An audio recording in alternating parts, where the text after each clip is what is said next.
Assalamualaikum warahmatullahi wabarakatuh. Alhamdulillahirabbil alamin. Allahumma sholli ala Muhammad wa ala ali Muhammad.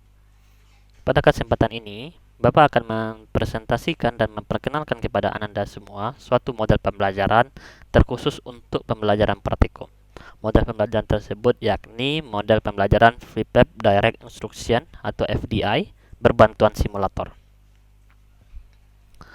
Pengenalan ini Bapak tujukan kepada Ananda sekalian berdasarkan hasil pretest yang telah dilaksanakan sebelumnya, bahwasanya Ananda semua cocoknya menggunakan model pembelajaran ini, di mana secara komprehensif atau secara umum model pembelajaran ada pada layar monitor atau ada video saat ini. Namun sebelum kita bahas ini satu persatu setiap fase dan tahapannya, Bapak sedikit ceritakan kenapa sih harus ada model kayak gini, atau kenapa sih ada harus model FDI ini. Baik, kita coba dulu kaji di masa lalu. Bahwasannya dulu itu guru lebih banyak berbicara di kelas dan siswa mendengar. Bukankah seperti itu? Ya. Namun saat ini seharusnya peserta didik lah yang harus banyak berbicara, berdiskusi, sedangkan guru itu sebagai fasilitator atau disebut juga dengan student center. Kemudian dulu peserta didik itu yang lebih banyak mendengar dengan sedikit waktu latihan. Namun saat ini seharusnya seorang mahasiswa itu dapat memiliki waktu yang lebih banyak untuk latihan dan lebih banyak untuk menyampaikan pendapatnya. Kemudian dulu itu belajarnya di sekolah, mengajarkan tugas di rumah. Namun sekarang sebaiknya belajarnya itu di rumah dulu. Sedangkan di sekolah atau di kampus atau laboratorium itu hanya untuk diskusi, praktikum, dan hal-hal yang bersifat HOTS gitu ya, high order thinking ya. Yang LOTS itu low order thinking itu di rumah saja. Yang murah-murah itu di rumah. Nanti yang lebih intens, yang lebih sulit itu baru dibahas bersama-sama di sekolah dengan guru atau dosen pada perguruan tinggi. Kemudian waktu yang digunakan dulu itu waktu yang digunakan untuk belajar itu terbatas di laboratorium atau di kelas dan sesuai pada jadwalnya. Namun sekarang seharusnya peserta didik itu harus mampu dan dapat belajar di mana saja dan kapan saja. Kemudian dulu peserta didik harus menunggu gurunya dulu membagikan ilmunya. Namun sekarang dengan adanya teknologi yang berkembang begitu pesat, maka seharusnya peserta didiklah yang dapat mencari konten pembelajarannya sendiri. Dan selanjutnya, dulu sumber belajar itu dominan pada guru. Namun sekarang seorang mahasiswa harus memiliki sumber belajar yang begitu luas. Karena dengan akses internet, semua sumber belajar yang dibutuhkan seharusnya sudah dapat diperoleh.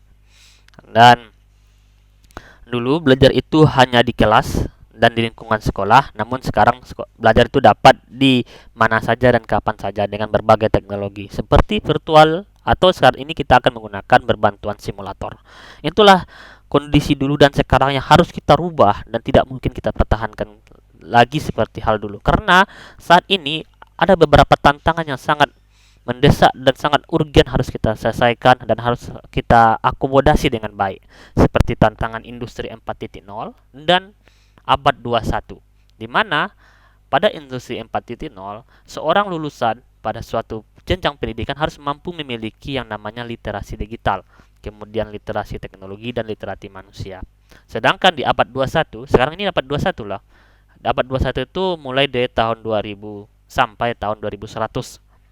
Nah, di mana saat ini tahun 2022, maka lulusannya itu harus memiliki kemampuan critical thinking, creativity, creativity, kreativitas, metakognisi, problem solving, collaboration, motivation, dan consistentness dan perseverance gitu ya. Nah, jadi semua kompetensi ini harus kita miliki sebagai nantinya sebagai lulusan di perguruan tinggi teknik ya. Untuk itu, dari mengakomodasi dari perubahan gaya dan cara dan pendekatan belajar yang dulu dengan sekarang dan tantangan saat ini, maka Bapak memperkenalkan kepada Ananda semua yaitu model pembelajaran Flipped Direct Instruction berbantuan simulator. Model ini mengakomodasi dari gabungan dua buah model yaitu model Flipped Classroom dengan Direct Instruction, di mana model Flipped Classroom itu mengharuskan peserta didik itu belajar dulu di rumah. ya. Nah, maka di sini lihat di dalam laboratorium dan di luar laboratorium. Berarti di dalam laboratorium, di dalam laboratorium yang ini, sedangkan di luar laboratorium yang ini. Yang biru-biru ini.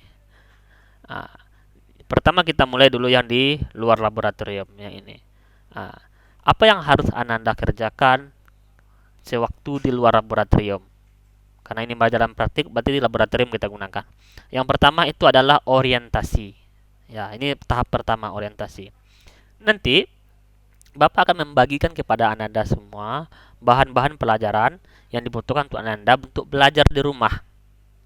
Maka karena itu pembelajaran di sini disebut juga asinkronus, ya, tidak secara langsung dan tidak secara langsung dan tidak dalam keadaan sinkron. Itu berarti kan sekali jalan gitu, kayak satu kali jalan, satu kali interaksi, dan instruksinya tidak langsung, ini indirect gitu ya, indirect.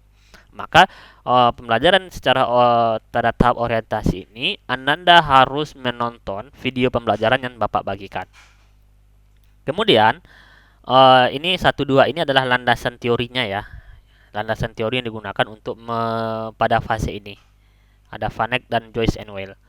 Kemudian setelah Ananda nanti menonton video pembelajaran yang telah Bapak bagikan, maka Ananda masuk ke tahap selanjutnya, yaitu tahap simulasi prosedural. Di mana pada tahap simulasi prosedural ini Ananda harus menginstal aplikasi simulasi yang akan Bapak bagikan, kemudian mendownload buku panduan simulasi.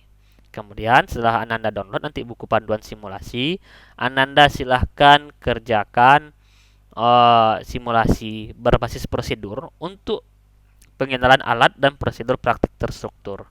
Jadi dengan simulator tersebut nanti Ananda harus memahami dan mempelajari uh, mempelajari teori dan pengenalan alat dan prosedur yang ada pada praktikum yang akan kita laksanakan nantinya di laboratorium. Jadi sebelum ke laboratorium, Ananda melaksanakan simulasi dulu. Jadi sehingga nanti ketika sudah menonton video, nanti persepsi terbentuk, nanti sudah melaksanakan simulasi, pengetahuan akan terbentuk, maka barulah Ananda dapat dikatakan siap untuk belajar di laboratorium. Karena di luar laboratorium ini semuanya yang kalian kerjakan itu yang LOTS, ya, low order thinking skill. Jadi pengetahuan-pengetahuan yang sifatnya rendah gitu di luar laboratorium. Sedangkan di dalam laboratorium Ananda nanti akan melaksanakan fase kegiatan dalam bentuk HOTS, ya, high order thinking. Seperti ini. Jadi ketika nanti Anda sudah melaksanakan orientasi, sudah melaksanakan simulasi, dan sudah nanti selesai simulasi berbasis prosedur, maka Anda pada waktu yang telah ditentukan akan masuk ke laboratorium. Ketika sudah masuk ke laboratorium, Bapak nanti akan memulai perkuliahan di dalam laboratorium. Disintak simulasi pemecahan kasus. Mulai perkuliahan terlebih dahulu, kemudian setelah mulai perkuliahan, Bapak akan melakukan tes pengetahuan awal dan pembahasan atas tes tersebut. Jadi, guna dari tes pengetahuan awal ini untuk melihat apakah Ananda sekalian telah melaksanakan sintak atau fase orientasi dan simulasi prosedural. Jika nanti terlihat pada tes pengetahuan awal ini Ananda sangat rendah, maka indikasinya sangat tinggi bahwasanya Ananda tidak melaksanakan fase orientasi dan simulasi prosedural. Nah, jika nanti ini belum dilaksanakan, maka Anda harus melaksanakan ini kembali di laboratorium. Dan Bapak akan memandu Anda sekalian, dan itu akan sangat merugikan Anda sekalian karena waktu untuk sintak selanjutnya akan sangat berkurang. Untuk itu Anda harus menonton video pembelajaran. Nanti pada e-learning kan bisa kita lihat mana yang sudah nonton, mana yang belum. Nanti pada simulasi ini kita buatkan suatu tugas untuk mengambil tangkap layar atau print screen dari pelaksanaan simulasi prosedur ini. Satu atau dua, ya, boleh nanti kita buat dengan foto atau apapun nanti bisa. Pokoknya nanti kita minta barang buktinya bahwasanya Anda telah melaksanakan prosedur ini dan harus ditempelkan di buku laporan praktikum. Sedangkan jika nanti sudah tes pengetahuan awal Anda telah selesai dan sudah kita bahas, baru nanti Bapak akan memberikan suatu kasus, di mana kasus ini nanti akan Anda kerjakan secara berkelompok 2 sampai 5 orang. Nanti kelompoknya kita tentukan bersama dan kasus ini akan diberikan kepada Anda sekalian supaya apa? Supaya kemampuan berpikir kritis yang mana tadi adalah kebutuhan dari abad 21 bisa terbentuk di pemikiran dan keterampilan Anda masing-masing. Dan kasus ini nanti kita laksanakan secara simulasi dulu supaya nanti hal-hal yang tidak diinginkan, misalnya kecelakaan kerja dan lain-lain, bisa dihindarkan dengan simulasi dan pemahaman terlebih dahulu dengan kuat gitu ya. Jadi ketika pemahaman dan keterampilannya sudah kuat, nanti seharusnya tingkat kecelakaan itu sudah menurun. Jadi nanti setelah kasusnya sudah diberikan, sudah disimulasikan dan sudah dibahas bersama-sama, maka Anda akan Bapak arahkan untuk masuk ke pembelajaran praktik terstruktur. Di mana pada praktik struktur ini nanti Bapak akan mendemonstrasikan cara penggunaan alat secara langsung. Kan beda alat secara virtual atau simulasi dengan alat secara langsung. Maka akan demonstrasikan, akan Bapak kenalkan dan menyuruh kalian untuk mengikuti apa yang Bapak kerjakan. Direpetisi ya, diulang kembali. Bagaimana cara memotong kabel, bagaimana nanti menggunakan atau memberikan IP address di komputer dan seterusnya. Dan sewaktu itu Bapak akan menilai keterampilan Anda sekalian. Ya, nanti keterampilan dan sikap nanti akan dapat mulai nilai ya dari praktik terstruktur ini sudah mulai menilai sampai praktik terbimbing, baik dari kognitifnya walaupun sudah dinilai tadi waktu diskusi dan pengetahuan awal, psikomotornya nanti dinilai daripada praktik terstruktur dan terbimbing, dan afektif sikap nanti juga dinilai. Kemudian setelah nanti ditunjukkan dan dikenalkan cara penggunaan alat secara langsung secara terstruktur, maka adik-adik mahasiswa Anda sekalian akan Bapak arahkan untuk masuk ke sintak praktik terbimbing. Praktik terbimbing ini nanti guna utamanya itu adalah pembuktian secara langsung menggunakan alat real atas simulasi basis kasus ini. Ya, simulasi pemecahan kasus ini. Nanti berasal itu, jadi praktik terbimbing ini juga nanti akan melaksanakan berkelompok. Jadi nanti kalau kita sudah buat topologi berdasarkan kasus di simulasi pemecahan kasus ini, kita terapkan di praktik terbimbing ini. Praktik terbimbing ini nanti sifatnya lebih mandiri ya. Bapak akan memantau saja, memberikan instruksi yang nasihat misalnya, atau misalnya yang instruksi konstruktif jika ada kesalahan. Dan Anda nanti akan bekerja berdasarkan kelompoknya dan membuktikan hasil simulasi tersebut. Dan secara bersamaan nanti Bapak juga akan melaksanakan penilaian laporan kalian minggu sebelumnya. Dan nanti setelah laksana praktik terbimbing, Anda sekalian nanti akan Bapak berikan tes berpikir kritis ya. Karena kasus sudah diselesaikan, pembuktian telah dilakukan, maka selanjutnya adalah mengukur apakah terbentuk nggak kemampuan berpikir kritis Anda masing-masing. Jika terbentuk, maka pemberian kasus sebelumnya itu dan orientasi simulasi sampai praktik terstruktur ini berjalan dengan baik. Namun apabila tidak terbentuk dengan baik, maka perlu dipertanyakan lagi apakah kita telah maksimal di pemecahan kasus ini. Karena pemecahan kasus ini adalah ujung tombak ya untuk memicu kemampuan berpikir kritis Anda sekalian.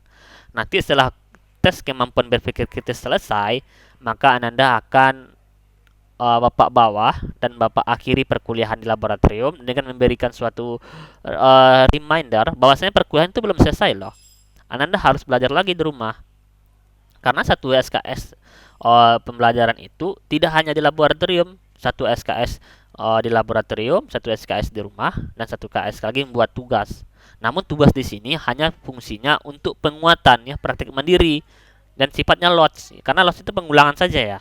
Ananda harus mengulang kembali praktikum dengan simulasi tersebut ya, dan Ananda membuat laporan praktikum ya. Laporan tersebut untuk mengakomodasi semua sintak ini ya, tahapan ini ya.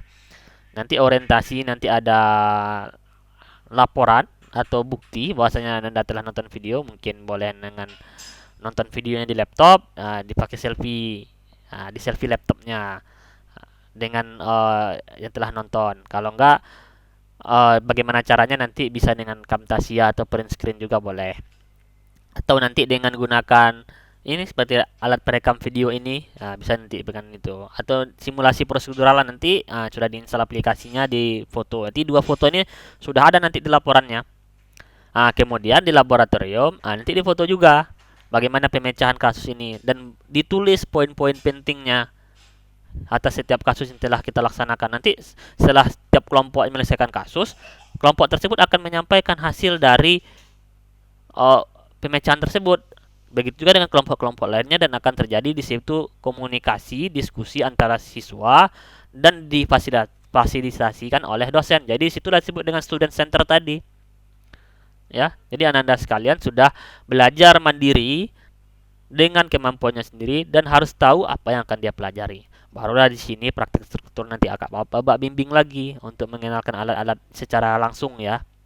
Karena sangat berbeda antara virtual dengan alat langsung. Sampai nanti praktik terbimbing. Di sini semua itu akan bersifat sinkronos ya. Sinkronosnya artinya bersamaan atau serentak gitu. Pelaksanaannya itu serentak, beda dengan asinkronos, nggak serentak, boleh kapan saja. Mungkin si A bisa hari ini, si B bisa besok dia pelajari. Pokoknya sebelum pembelajaran di laboratorium, pembelajaran di luar laboratorium ini sudah dilaksanakan, yaitu orientasi, simulasi, dan praktik mandiri ini nanti di akhir untuk membuat laporan dan pengulangan. Nah, jadi inilah nanti tahapan dari pembelajaran kita. Yang pertama orientasi, simulasi basis prosedur, simulasi pemecahan kasus, praktik terstruktur, praktik terbimbing, dan praktik mandiri. Nah, itu nanti Ananda akan kerjakan selama 1 semester ini, sehingga nanti hal-hal yang diharapkan pada industri 4.0, abad 21 itu semua dapat kita elaborasi secara baik ya pada pembelajaran praktikum instalasi jaringan komputer. Nah, itu dia penjelasan dari sintak ini. Ini secara rincinya ya, Ananda sekalian. Nanti bisa dilihat sintak orientasi, basis prosedur, basis kasus, basis ya ini basis kasus untuk pembelajaran mahasiswa, basis terstruktur, sintak praktik terbimbing, dan praktik mandiri ya. Kemudian untuk mengakomodasi dan untuk mendukung semua sintak tersebut atau fase-fase tersebut, Ananda nanti akan memberikan buku panduan mahasiswa, buku lapsit, buku simulasi, dan aplikasi simulasinya. Jadi nanti silahkan di nonton video ini dengan baik, dan silahkan diikuti instruksi di video ini dan video selanjutnya, dan silahkan dilaksanakan. Semoga apa yang telah kita rencanakan, apa yang telah kita usahakan ini dapat memacu Ananda mahasiswa untuk menjadi pelajar yang tangguh, yang mampu untuk bersaing dan eksis di abad saat ini. Karena bagaimanapun, sebagaimana yang Ananda ketahui, sekarang ini lapangan kerja bukan hal yang murah ya dan mudah. Itu perlu perjuangan yang kuat dan serius untuk mendapatkannya. Jadi untuk itu kita harus menjadi lulusan yang dapat diperhitungkan di dunia industri dan maupun di dunia pendidikan nantinya. Itu saja yang Bapak dapat sampaikan. Selamat mengerjakan. Terima kasih banyak. Alhamdulillah. Bapak tutup. Assalamualaikum warahmatullahi wabarakatuh.